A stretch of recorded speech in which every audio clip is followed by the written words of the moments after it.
Good afternoon, everybody. My name is Carrie Smith, and I'm the Ethics Services Engagement Leader and Lead Response Lead at Providence Health Care. We're so pleased to see so many people join here today and to see representation from throughout the province for our first Principles to Practice, an Introduction to Healthcare Ethics seminar in this series. I'm joining you today from the unceded ancestral territories of the Coast Salish peoples, in particular, those of the Squamish, Musqueam, and Tsleil-Waututh nations. I'm grateful for the opportunity to be here on this land and for the stewardship that has been provided by the Coast Salish peoples to ensure its sustainment over generations. I'm also grateful to live alongside people from so many Indigenous communities who call this area home. I think it's timely that we start this ethics series on the week of the National Day for Truth and Reconciliation. The endeavor of ethics is the discernment of rightness, of creating processes for ensuring that we express our values through decision-making in a way that is best for our patients, neighbors, colleagues, and communities. And I think this quest for acting in a right way is at the heart of truth and reconciliation, and I appreciate that, like the practice of ethics, reconciliation with the injuries caused to Indigenous people in Canada requires our humility, our thoughtful and heartfelt commitment, dedication to understanding, and the recognition of all the facts before us. I want to thank you all for bearing with us as we at the PHC ethics team learn the ins and outs of the Learning Hub and Zoom webinar systems. We've had a few glitches in rolling this out, and I can't promise we won't have more, and are grateful for your patience as we learn. As you're probably aware, this is the first of 10 web seminars that we will be holding between now and March 2023. With this series, we're hoping to offer you an opportunity to learn, reflect, and incorporate the key elements of healthcare ethics into your thinking and practice. This series is open to everyone and is free to attend, and we're happy for you to share information about these seminars to anyone you think might be interested in them. We are recording these webinars and are expecting to make them available so people who are unable to attend live can catch up. No identifying information on participants will be included in the recording, and more information about these recordings will be available soon. We will offer a certificate of completion to those who attend all sessions and would like one. Later in the session, we will invite people to identify themselves to us if they would like their attendance noted for receipt of a certificate. There is no requirement to do so. The structure of the session will be an approximately 45-minute talk provided by Dr. Genuis, followed by a question and answer session.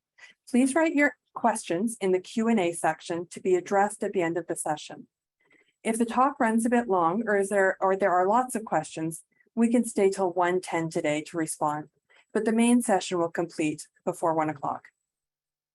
I'm very pleased to introduce Dr. Quentin Genuis, our new physician ethicist with Providence Health, who is leading these seminars.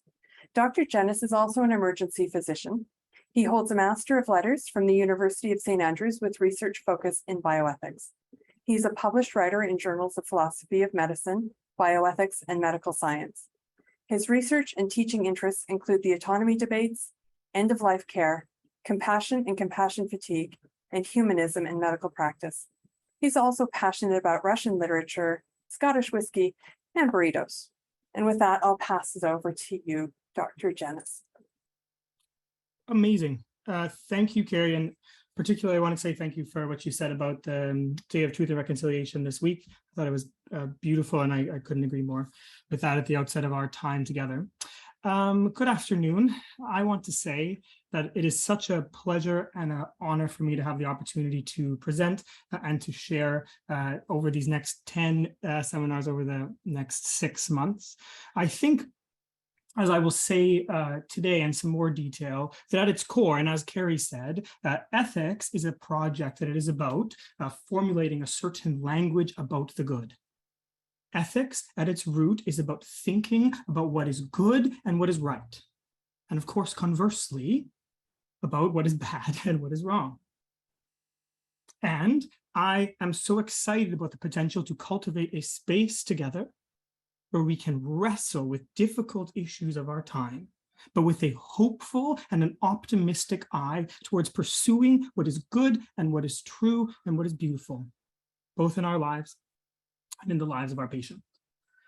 So as Carrie said, I'm an emerge doc, so you can find me most of the time at St. Paul's, a little bit of MSJ, a little bit of Lionsgate, but mostly St. Paul's on the first floor in scrubs, kind of running around at 100 miles an hour, trying to keep the emergency department floating. I love being an emergency doctor. I'm super passionate about St. Paul's and the particular populations we work with in our emergency department. I'm also just sort of over the past couple of months have been hired as a physician ethicist here at Providence, which is very exciting for me.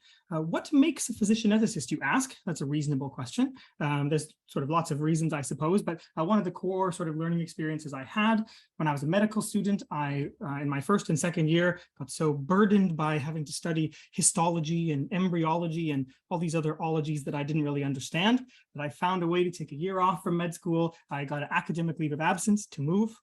Advance my slide here, to move here.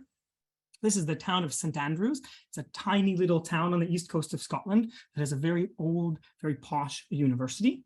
And I did a master's degree there, focused mostly in bioethics.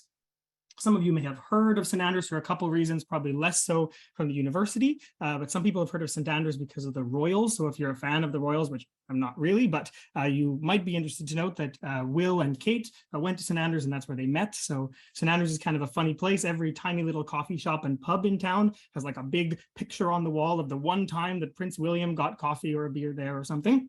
You might also have heard of St. Andrews because of golf. So St. Andrews is considered the home of world golf. It is the oldest golf course in the world.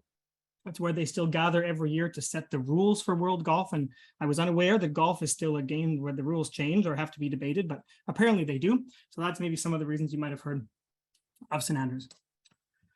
I want to start today by telling you a little bit about myself. And I've called this first session disclosures, both professional disclosures and personal disclosures. So the professional bit is easy. I don't have any professional disclosures or mitigations to share at this time. But I want us to say, as I have said already, that ethics at its root involves discussion and consideration of the good. All of us have deeply held moral intuitions and feelings about what is good, what is right, and what is just. And conversely, about what is bad and what is wrong and what is unjust or oppressive or marginalizing. And some of ethics, the minority of ethics, involves things that, can be figured out through evidence-based medicine or whatever. But the vast majority of ethical consideration involves considerations of these moral intuitions and values and commitments.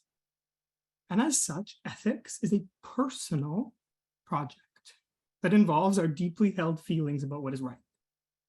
And so I think it is appropriate that I share with you a little bit about what what I am passionate about, what brings me to the table. And to say that I don't know the issues that you are excited or passionate or frustrated or angry about that bring you to the table. But I'm hopeful that we can cultivate a space where we can learn about those things from each other together. But I wanted to start our time by sharing with you a couple of stories that illustrate some things that I really deeply care about with respect to the good and what motivates me to be involved in projects like this one. So the first one is a story from my work as an emergency doctor at St. Paul's. This was a very formative experience for me that happened shortly after I started practice as an independent emergency physician. So I was working in what we call fast track at St. Paul's emergency department, which is where we see the patients who are less systemically sick and lots of sort of minor procedures and sprained ankles and cuts and bruises and those kinds of things. And I was sitting there doing some charting and I got a phone call from the triage nurse. And she said, I just wanted to let you know, I just triaged a patient and sent him back to you. And this patient has a significant violence history in the emergency department. And when he came in today, he said some very threatening things to staff. And I just wanted you to be aware and to sort of try to de-escalate that situation as much as you can. And I said, of course, thanks for letting me know. I went and tried to pull the patient in as quickly as I could and brought him into a stretcher in the fast track area. He was initially a little bit sweary with me as well, but I sort of managed to get behind that and we made friends quite quickly. And he told me that he came into the emergency department because he had a bunch of glass in his foot. And he just had tried to get it out himself, but he couldn't. And so he wanted someone to try to help him with taking the glass out of his foot. And I said, of course, and I sat down to have a look at his foot and try to pull out the glass. And I really love moments like this in the emergency department. I think I saw on the participants list, there's some of my Emerge friends here. So thank you for being here. And those of you who know me and my work in the Emerge, you'll know that I'm usually running around at 1,000 miles an hour trying to juggle as many things as I can.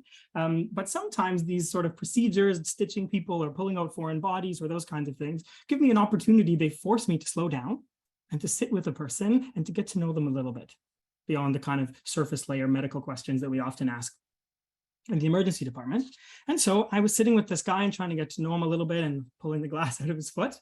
And I asked him, I said, how did you end up with glass in your foot? And this is the story that he told me. He said, I used to be homeless and slept on the sidewalk in the downtown east side on Hastings. And at that time in my life, there was a few months where I had no shoes. And I only had socks and sometimes would walk around in the rain in bare feet. And my feet and my legs got really beat up and it was horribly painful and awful. And then he said, but things have been looking up over the past few months. I have a caseworker in my life and some good friends who really care about me. And now I've got a place of my own. And just recently I got a job. And he said that as this new sort of role that he started, they gave him 2 pairs of shoes. He said they gave me a pair of sort of more sturdy work boots for work, and they gave me a pair of sneakers that I could wear at home. And he said to me on this day that he came to St. Paul's, he said, today I was walking home through the downtown east side, and I saw a guy sitting on the curb, drowsy in the rain, and he had no shoes. And I thought to myself, how dare I have 2 pairs of shoes when that man has none? And so this patient of mine took off his newly acquired sturdy work boots, put them onto this stranger sitting on the curb in the rain, and then tried to walk home through the downtown east side in bare feet. And unfortunately, he then got a foot full of glass and then came to St. Paul's emergency department. And then initially was quite frustrated with the triage nurses for whatever reason. And as I've said, this story, this particular encounter was and remains very formative for me in my view of my work and in my view of ethics. Whatever the good is, we have so much to learn from our patients and our clients. Our goal as health authority employees is not to sort of huddle amongst ourselves, decide what is good, and then go implement it into the lives of others. We need to have a humble learning stance in learning what the good is together with and from our patients. Because whatever the good is, that man was closer to it than me. We need to retain a humble learning posture that looks for the good and the beautiful and the true in all kinds of places that might seem unexpected. Secondly, this is a picture I took off the internet, so it's not from this case, but it will illustrate the case nicely. This is another case that happened in one of the emergency departments I work in. It was seen by one of my colleagues, but I was sort of involved in it because some of my colleagues asked me to weigh in from an ethics point of view. There was a young gentleman with a history of IV substance use who came in to St. Paul's. And he was brought in, his friend wheeled him in a wheelchair. And the patient said, I wasn't using a wheelchair 2 days ago. Previously, I was walking around, using my legs, could feel my legs, etc. But he had these rapidly progressive neurological deficits. By the time he came to us in the Emerge, he could not move his legs, he could not feel his leg, and he had very limited use of his arms. And my colleague, who's an excellent emergency doctor, did some appropriate neuroimaging, identified that this gentleman had something called a spinal epidural abscess, so a pocket of pus that was compressing his spinal cord and causing these neurological deficits. Fortunately, this is a problem that can be reversed with a hopeful prognosis if there's emergent neurosurgical intervention. And for a little bit of context, we don't have neurosurgery service at St. Paul's, so my colleague called VGH. VGH said, yes, of course, send him over lights and sirens, we'll operate on him immediately. So my colleague went back and said to the patient, I have good news. These deficits that I imagine are so distressing can be reversed. You likely will have a good outcome, but we need to get you over to VGH right away. And the patient said, apparently sort of very calmly and directly, thanks, but no thanks. I don't trust them. And I promise, as Quentin, I don't have any beef with VGH at all. This is just one particular story. But for whatever reason, this patient said, I don't trust them at VGH. I wouldn't trust them to put me to sleep or to operate on me. And so thank you for the work that you've done. I really like St. Paul's. But what I'd like for you to do, I decline any surgery, is just put me back in the wheelchair, roll me outside, and leave me on the sidewalk outside St. Paul's. And I'm sure somebody will walk by eventually who will take me home. And as you would expect, my colleague and our other emergency department staff, tried to impress upon the patient the gravity and the stakes of the situation. The patient stated that he understood the consequences and those kinds of things, but persistently said, I don't want to go to VGH, I don't consent, and you can just roll me out and leave me out on the street, facing likely devastating neurological injury at minimum, but untreated, these kind of problems usually end up in death. And I want to tell you this difficult story. We can talk about the case resolution later if you want, because it's very interesting. But I want to tell you this story off the bat in terms of my personal disclosures for two reasons. Number one, finding and articulating and doing good is hard. And when I was a medical student and they taught me ethics, they just taught me a bunch of principles and said, like, here's a bunch of good principles. Now go, be ethical. But the definition of an ethical dilemma is when different goods or potential goods conflict with each other. Doing the good is hard. Articulating the good is hard. And so we need to cultivate space. I am passionate about cultivating space and forming language that allows us to pursue what is good for this patient in a difficult circumstance like this. Secondly, and I hope this dovetails nicely with what Carrie said before, one thing I think we need to learn from this case is a hard lesson about trust and loss of trust. This patient, for whatever reason, had lost trust in much of the healthcare system. And in my experience as an emergency physician, that is quite common. Many of the patients I see in the context of our one-to-one relationship start by not trusting me. Many of the patients come to our hospital who immediately start from a stance of not trusting our hospital or the healthcare system. And tragically, many of those patients have good reason to not trust us because of prior negative experience or coercion or other kinds of things. So as we approach the good, we must do so humbly, but understanding that trust is a precursor to any rich conversation about the good. And so as we approach and discuss what is good and right, we must do so in a way that considers how to foster and rebuild and inspire trust. This is my third personal disclosure. This is a picture of St. Paul's Emergency Department that was taken for a news article sometime during the pandemic. You can see in the picture mostly some of our nurses in the emergency department, one of our unit coordinators, there's some paramedics in the background, one of our social workers, I think, as well. When I moved to Vancouver from Victoria, I moved here to do a one-year residency fellowship in emergency medicine at St. Paul's with an explicit plan to move back to Victoria after my 1 year of training here. But we've stayed in Vancouver for several years now because something about Providence, something about St. Paul's, and particularly for my context, something about our emergency department seized me. And I was and I remain so inspired and humbled by our staff and our team in the emergency department, particularly the nurses. I encountered something good here at Providence. And again, that's not to diss anybody else or any other hospital or health authority. But I encountered something unique and good that inspired me to stay and try to contribute to that environment.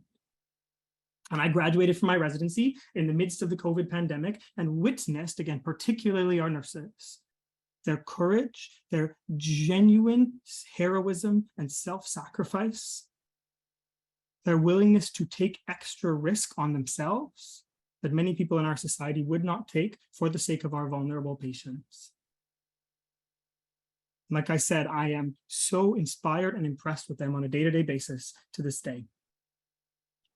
What I want to say is that as we consider the good, any rich ethical framework for a medical ethical space has to include a view to the good for them. And we know, particularly with focus on emergency medicine, that the rates of burnout and moral distress and compassion fatigue among staff in emergency departments are incredibly high. And a rich, holistic ethical framework has to speak to their good too. Has to include them in our conception of the good. So with that very lengthy preamble out of the way, I want to just share with you a little bit about where we're going. So as we've said a few times, this is the first of a series of 10 seminars. And I'm going to talk a little bit later on about the logic of why we've structured things the way we've had. But just off the top, today is obviously seminar number 1 with a very vague and broad sounding title, What is Ethics? I want to tell you at the beginning of today, because I'm a big spoiler alert or a big spoiler person, so I'm a jerk about movies, but I want to give you a spoiler at the beginning and tell you where I'm going for the rest of today. So I want to tell you that my first conclusion is that ethics is directional, and I want to ask the question, where are your ships going? That sounds like nonsense. You'll have to keep listening to figure out what the nonsense means. My second general point is that ethics is a holistic project. To be ethical, we need more than rights and utility. And again, if that sounds confusing, we'll get there. Thirdly, I want to say that ethics is communal, that the healthcare space is a moral space. Broadly speaking, what I want to say at a baseline today is that if ethics, as we've said in general, if you read a dictionary, is a discipline of philosophy that's about describing what's good and right, then at its core, ethics is a project of formulating certain kinds of language and cultivating certain kinds of space. I'll say that again. Ethics is a project of formulating certain kinds of precise language about our deeply held moral intuitions. And secondly, it's about cultivating a certain kind of humble mutual space for sharing that precise language. But to get there, in this sort of argument that I'm making about what ethics is, I want to talk to you about some potential things that people might think of when you say ethics, and especially someone who studied, a bunch of philosophy, if they start talking about ethics, what people commonly think. So I think oftentimes when people in academic circles think about ethics and what ethics is, they often think about the use of abstract, theoretical, or sort of hard case scenarios to illustrate ethical or moral points. So a classic example of this that I just want to walk you through, because it'll be illustrative later, I promise, is this thing that's called the trolley problem. I imagine that many or most of you will have encountered or heard of the trolley problem before. So in this first theoretical scenario, you're walking beside this train track, watching a beautiful sunset, and then all of a sudden you see that there's a trolley on this train track that has lost its brakes or controls and is hurtling down the track. And then you see that some James Bond supervillain has tied 5 strangers to the track down the line. And you look beside you and you are relieved to see that there is one of those track switching lever things, and that you can, if you pull it, you can divert the trolley to go onto another track. But then you see that that same James Bond supervillain has tied one innocent stranger, or presumably innocent stranger, to that other track, which leaves you in this theoretical made-up imagined scenario with 2 options. Either you do nothing, and the trolley will presumably run over these 5 strangers, or you intervene in this scenario, switch the track, indirectly causing the death of one person, but potentially one person who otherwise wouldn't have been harmed if you had not intervened, but saving net lives. And so the philosophy professor in undergrad philosophy classes then ask, what do you think is the right thing to do? You can think amongst yourselves what you think is the right thing to do in this situation. For your interest, when people were surveyed in the 70s about this case, and indeed with some internet research today, there's a substantial but not huge majority of people, 75 to 80% in our countries would say the right thing to do is to switch the track.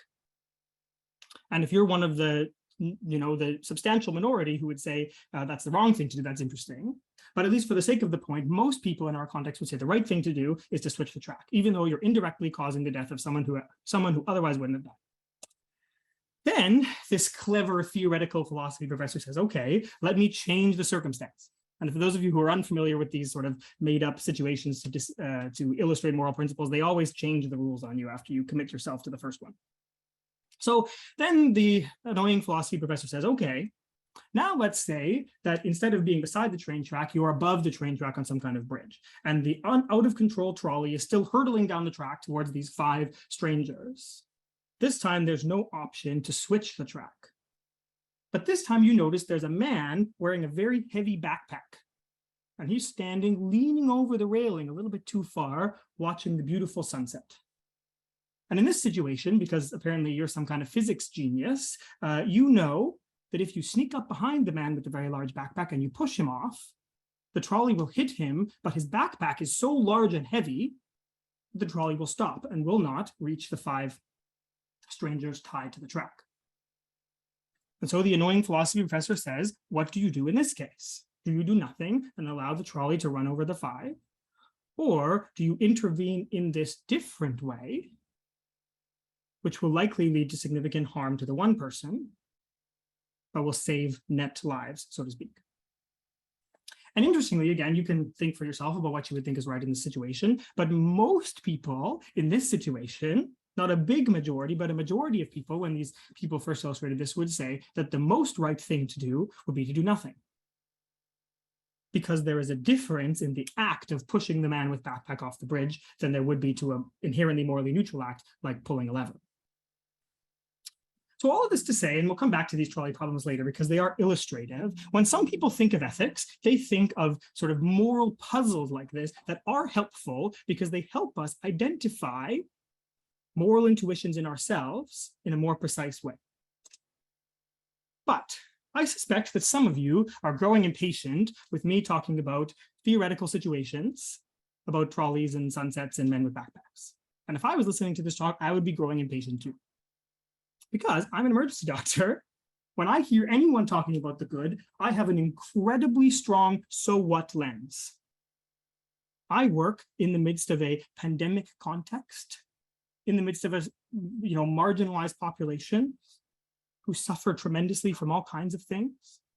I want to know how a conception of the good touches the real people in need who I see all the time. A couple examples of this that are very close to my heart. This is a headline from this month, I think, saying 10,000 lives have been lost to illicit drugs since the declaration of a public health emergency. And I see these cases every single day at work. And to be bluntly honest with you, it breaks my heart. These are precious and wonderful human beings who are falling victim to the opiate crisis. And I still think, despite all the attempts to raise awareness of this issue, this is still an issue that is under-recognized and under-emphasized in our society. It is an unspeakable tragedy. And this is an ethical issue. How do we articulate the good that allows us to say something helpful to this tragic and difficult issue? Ethics cannot just be about the abstract. It has to touch the real. Another example, and I think everybody knows this, the pandemic context in COVID brought to a head some underlying ethics tensions and bioethics in society that were probably there anyway. And so the debates around vaccinations, the debates around public health policy brought to fore issues that are not just political or policy-based, but are ethics issues. How do we understand the right when there are some people who are asserting their perceived right, but the exercise of what they advance as their right may run against community health or populational health? What this situation begs is the cultivation of an ethical space where we can sort out what to do when different kinds of goods or proposed goods conflict with each other. Thirdly, another issue that is ethical at its heart: how do we respond to changed and changing laws and norms in Canada regarding death and dying in such a way that respects people's rights, but does not fall into ableism or discrimination? These are issues of ethics. So I've said that ethics is a project that involves consideration of what is good and what is right, that it must involve some theoretical considerations to help us sort out our moral intuitions, but also that it must touch the real. So I want to land that by saying that first, ethics is a project of language. So everybody has deeply held moral intuitions. Everybody has a worldview. Everybody has deep feelings about what is right and what is good. And I want to say that that is appropriate. When we see injustice or oppression or marginalization or pain and suffering, we should feel strongly. But if we are to be healthy and to push those feelings in a productive direction, we need to find language to describe those feelings. And this is really true of any academic discipline, but I'm familiar with this project, for example, because of the language of medicine. So a patient comes into the emergency department, they say to me, I'm dizzy. They are naming a feeling that they have that is, for many of them, a very strong feeling, but is often imprecise and vague, because dizziness can come from the brain or from the vessels or from the heart or all kinds of things. So we in medicine invent fancy words that sometimes sound annoying, like vertigo and dysdiadochokinesia and disequilibrium and ataxia and presyncope, to try to precisely define the vague thing that someone is feeling so that we can promote greater understanding of what's going on inside them and promote the shared goal of their health. The same thing is true with our moral feelings, with our deeply held senses about what is good. We need to cultivate ethical space. It is good for us and it is good for our patients to try to find precise language to describe our feelings about what is good. Number one, so that we can share them. And I really believe this, as I grow more experienced in working clinically, that when we find space to do this, it is so heartening and encouraging because we realize how much we actually agree about the good and how much we actually share. But even when we disagree, cultivation of precise language allows us to understand why and where we disagree. And this dovetails very nicely with the second purpose of ethics. We've talked about formulating a certain kind of precise language. Now we're going to talk about cultivating a certain kind of space, very briefly.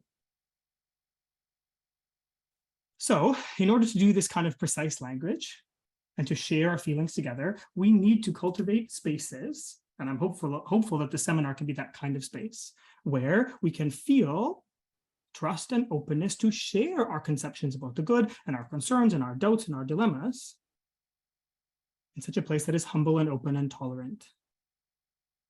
And ethics and consideration of the good must be a space where we can share this precise language to cultivate a humble learning posture. So, if I've said that ethics is in large part a semantic discipline, a discipline that's about language and construction and maintenance of a certain kind of language, it's then worth asking, where do our ethics constructs come from in our particular tradition and our particular civilization? And to explain this, we need to zoom out, like way out. And we're going to talk a bit about Aristotle, because the language of ethics, formally speaking, comes to us from Greeks and classic philosophy.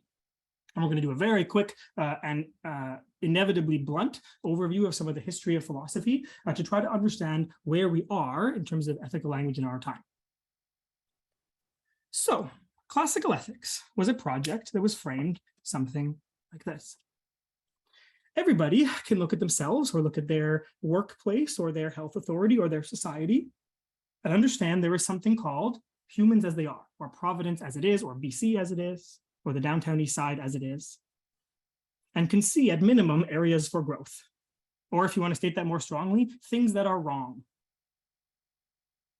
We can see injustice or oppression or marginalization or suffering or discrimination. And if we focus that individually, I can say that there's something called Quentin as he is. And Quentin could be more mature and more patient and more kind and more humble. But anybody with a bit of imagination can begin to imagine something called humans as they are, or Providence as it could or should be, or the downtown east side as it could or should be, or Vancouver as it could or should be. And this, in sort of classic philosophy language, is called teleology, come from the Greek word telos, which means goal.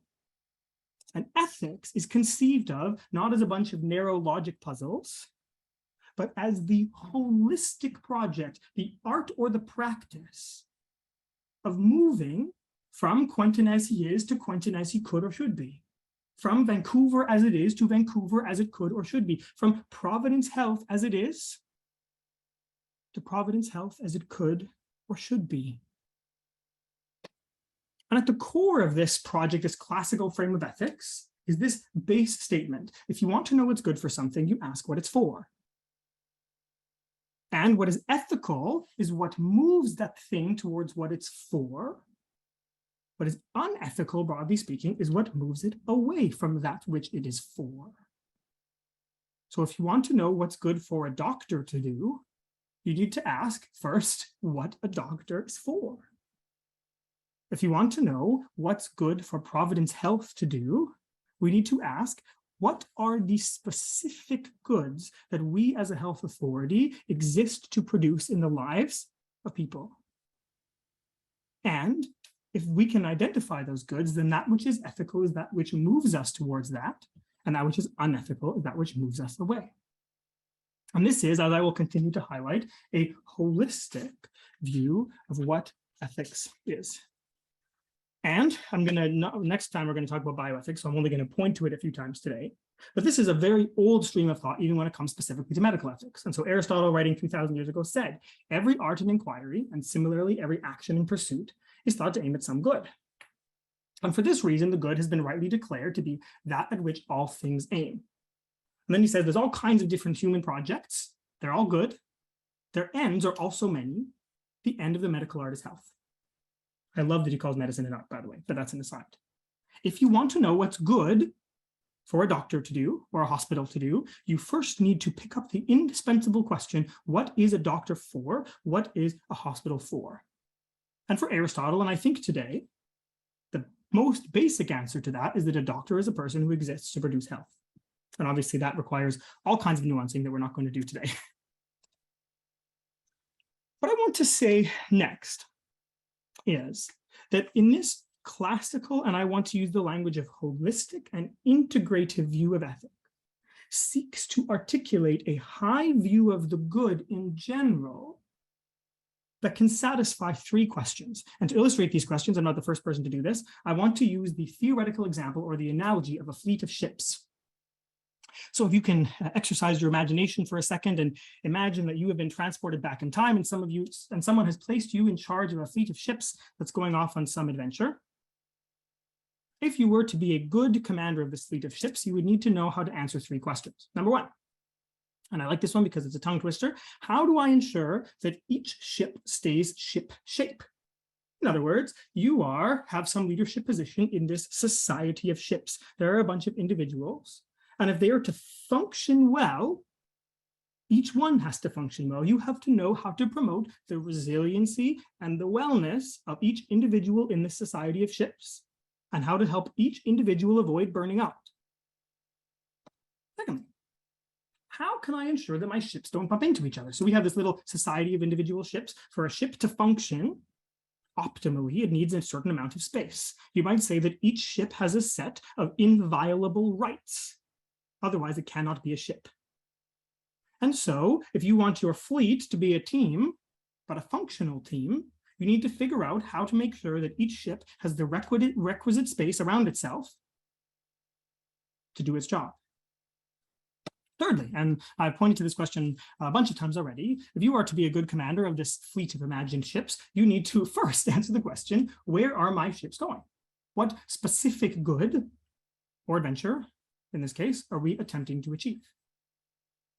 What I want to say is that any rich, holistic conception of the good has to be able to satisfy these three questions for us.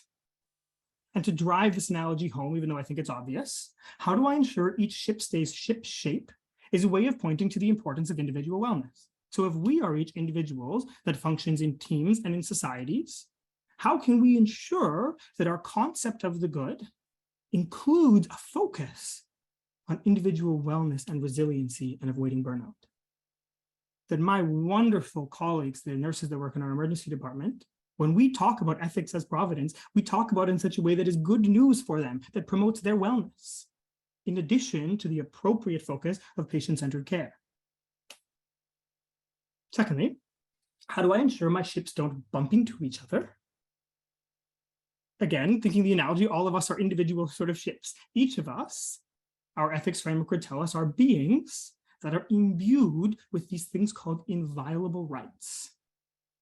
And so any good or rich conception of the good has to include how do we understand when people's rights or potential rights bump up against each other? How do we decide in these kind of dilemmas or challenges? And thirdly, we need to know if we are to do ethics well, where are my ships going? And to point this individually for one sec, where are your ships going? What are the specific goods that you hope to achieve when you come to work? And again, I don't know where you're coming from. It's such a beautiful and good thing that everybody has their own particular passion projects.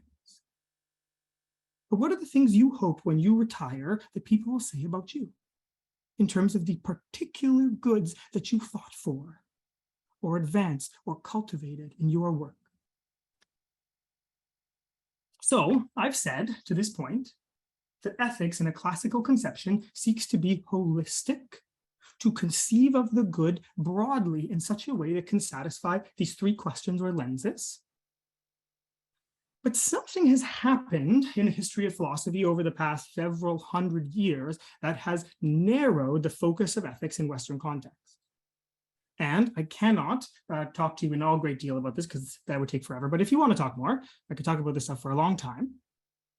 And that was the introduction of something that philosophers call a hermeneutic of suspicion, or an interpretive lens of suspicion. And this is perhaps most exemplified in the German 19th century philosopher named Friedrich Nietzsche, who some of you will have heard of. Nietzsche was in some ways sort of the forerunner of neoliberal and postmodern philosophy. If anyone is a philosophy nerd like me, that might mean something to you. It's okay if it doesn't. But Nietzsche said, and this is just a random quote from him, he said, "What is good? All that increases the feeling of power, will to power, power itself in man." But more broadly speaking, what Nietzsche said is that whenever anybody starts to talk about what is good or what is right, you should immediately be suspicious of them. That behind any goodness claim is really just some kind of will to power, some kind of an attempt to control or coerce or manipulate. And Nietzsche and the people who followed him philosophically certainly even sort of point this lens of suspicion towards healthcare environments. So if a nurse tells you what they think you should do for your own health, they might seem to be altruistic and motivated only by care, but you should really be suspicious. Behind their expertise or their purported expertise lurks some subjective will to power, some desire to control. And again, I could say much more about this, but what I'll say for now is just this hermeneutic of suspicion, this lens of suspicion has sunk very deeply into the modern milieu of ethics, and even informs some of the sort of death of expertise stuff, if any of you are familiar with that conversation. It certainly informs some of the Dr. Googling stuff we see all the time in emergency department. This hermeneutics of suspicion has sunk very deeply in the way that people think about ethics, and one significant effect of this in how modern ethics is conceived is that it casts doubt on our ability to meaningfully address or speak to questions 1 and 3. And so the focus of ethics, and even in bioethics in our time, has become much less holistic or integrative and much more narrow, focused on question number 2. How do we prevent people's ships from bumping into each other? And this has been conceived of over the past several hundred years as the base question of ethics, not these larger questions, but simply the narrow lowest common denominator, how do we resolve conflict stuff? And in response to this narrower lens of ethics, modern ethics has come up with these 2 theories. And I suspect that most of you will have heard of these 2 theories, so I'm going to do a very quick overview of them for the sake of making one quite narrow point. So the first theory is called deontology. It's classically associated with a guy named Immanuel Kant. Deontology is, broadly speaking, a theory of ethics that emphasizes duties or principles or rights. And so if you want to know what's good, you have to look for universal rules or principles or duties or rights that guide you in what you should do. And right action is not determined by the ends of your action or the consequences, but is simply determined by your actions according to right principles or goods or rights. Conversely, the alternative principle was suggested by a guy named John Stuart Mill, or classically associated with John Stuart Mill, who interestingly was sort of a political philosopher. That's a conversation for another day.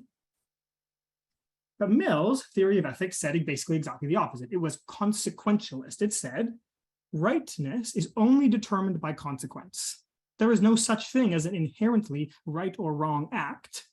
What is right or wrong simply is what produces the best outcome. And so these two different ethical theories, if you attend your philosophy classes, classically clash over trolley problem number 2.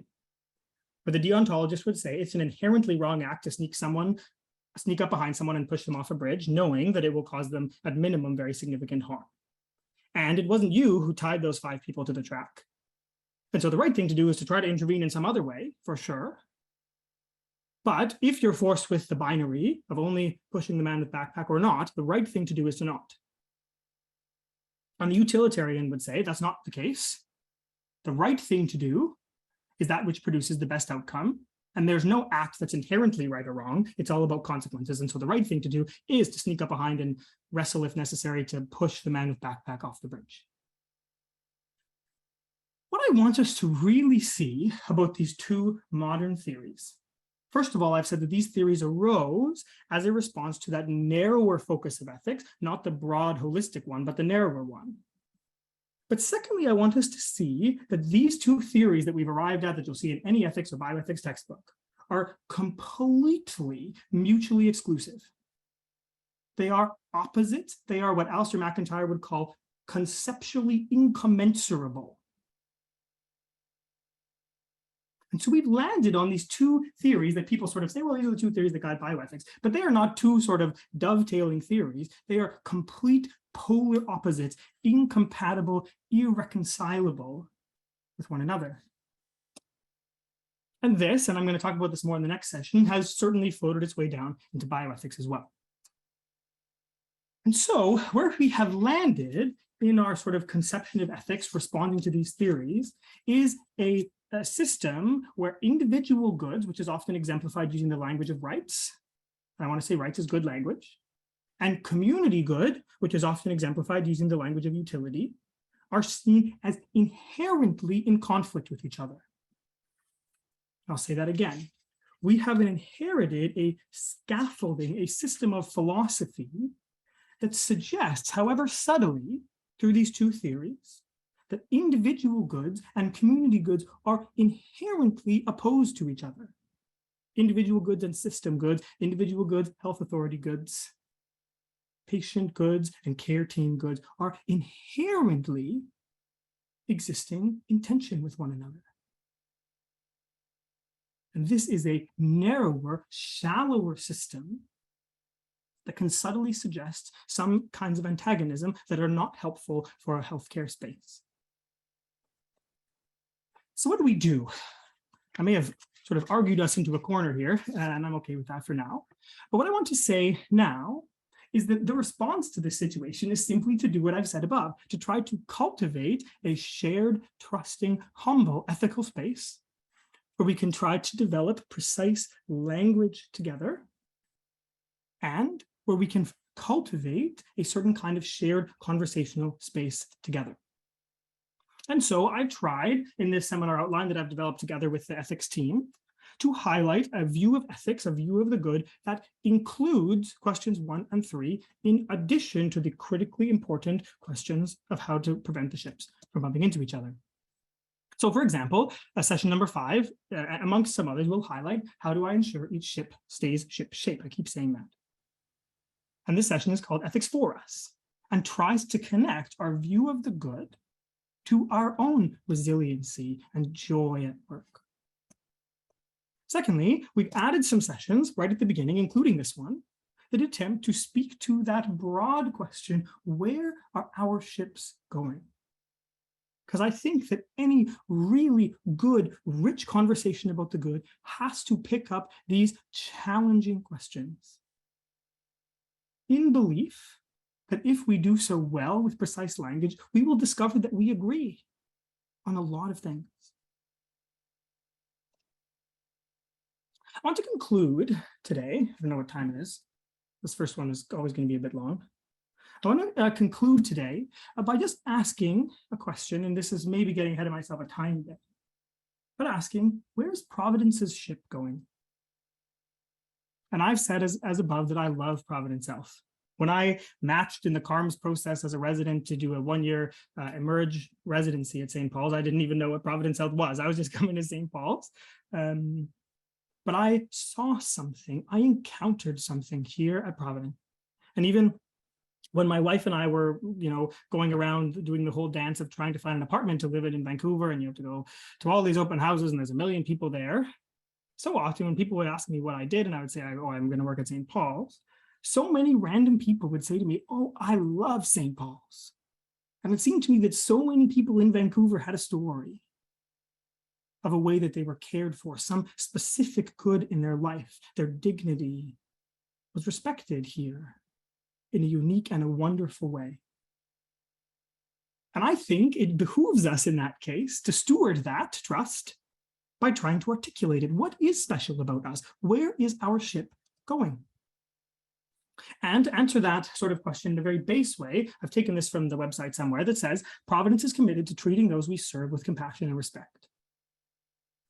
And what I think we should say at the end of today, but the beginning of our larger conversation, is to simply ask, why are we committed to treating those we serve with compassion and respect?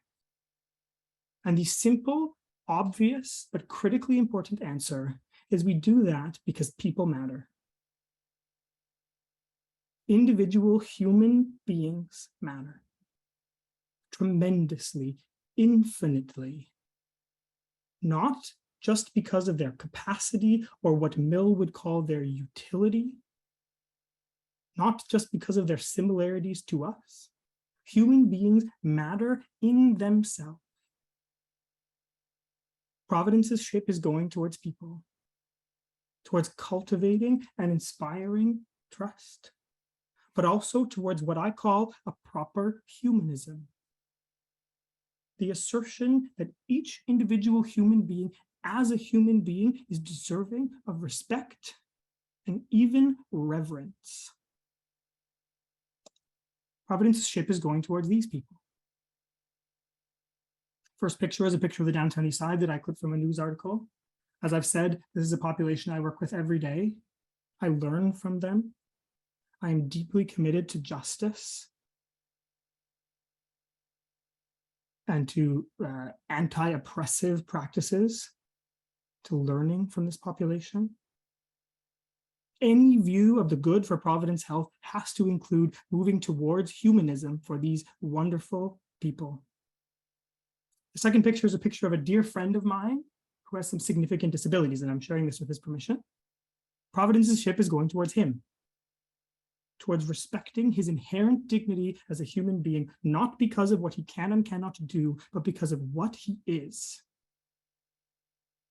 And that is a human being.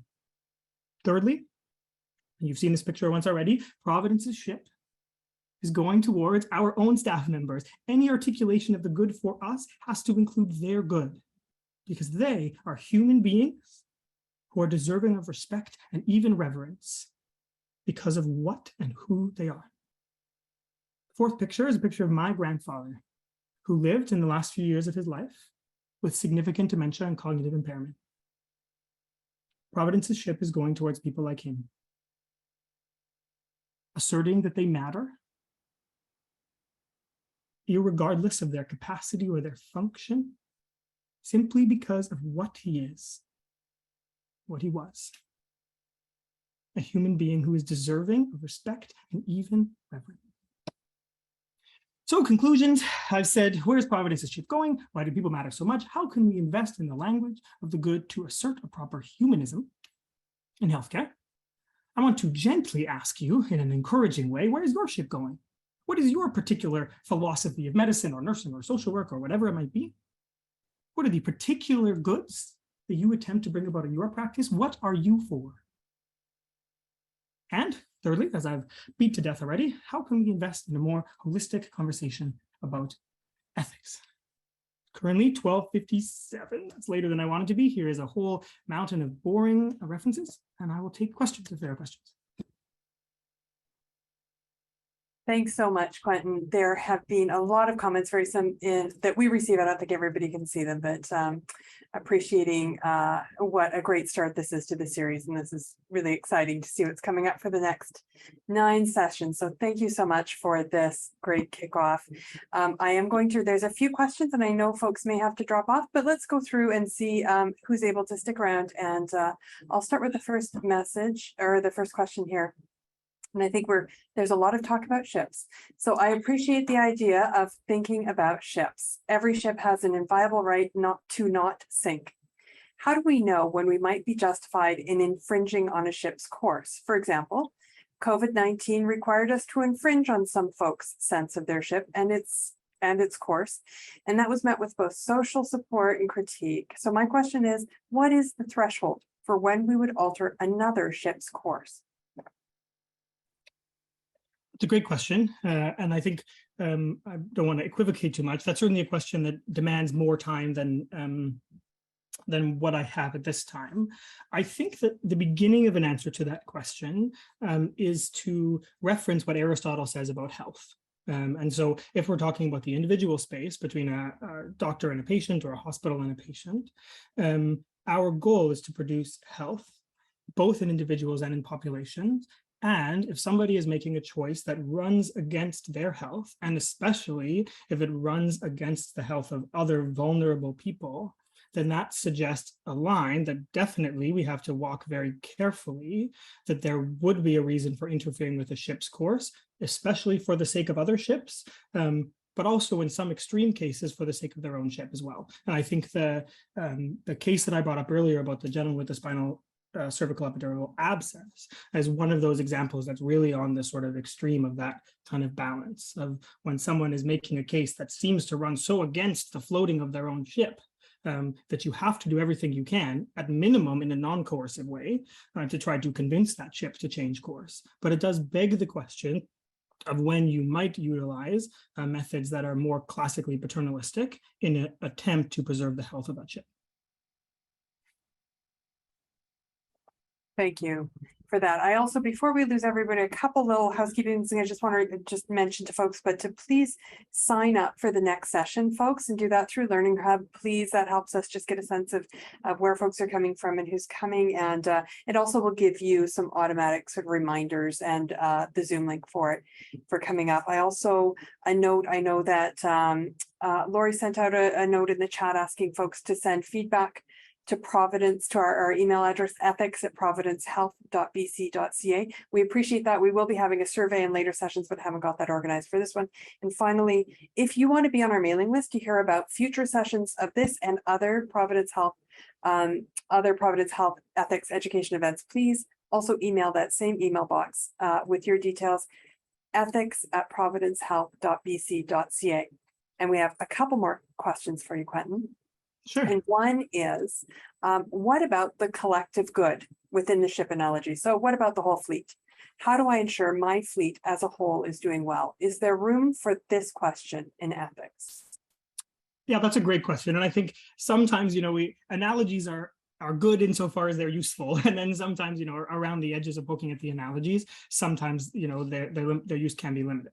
I would say that the analogy attempts to include that question of collective goods under the 3 questions. And so if you want to know how the collective good is being achieved, you ask, how is the individual doing? And is the whole fleet together going in the right direction without bumping into each other? So with respect to your underlying question, is there room for this question in ethics? Yes, I 100% agree. In like how that fits into the ship analogy, you're probably right that maybe that's a little bit of a tiny hole in the analogy. Thanks for that. And the final question is, how do my and others' faith convictions and or religious traditions factor into ethics? And I know we will talk about sort of the Catholic tradition in there, but I think about one's personal convictions. Yeah, and I would say, I think that's a great question. My first answer to that is boring, and that is that we're going to try to devote a whole session to talking about these kinds of questions with the context of our particular faith tradition and our particular health authority. But I think what I would say in general to this question is it is good for everybody to recognize that everybody has a deeply held conception about the good.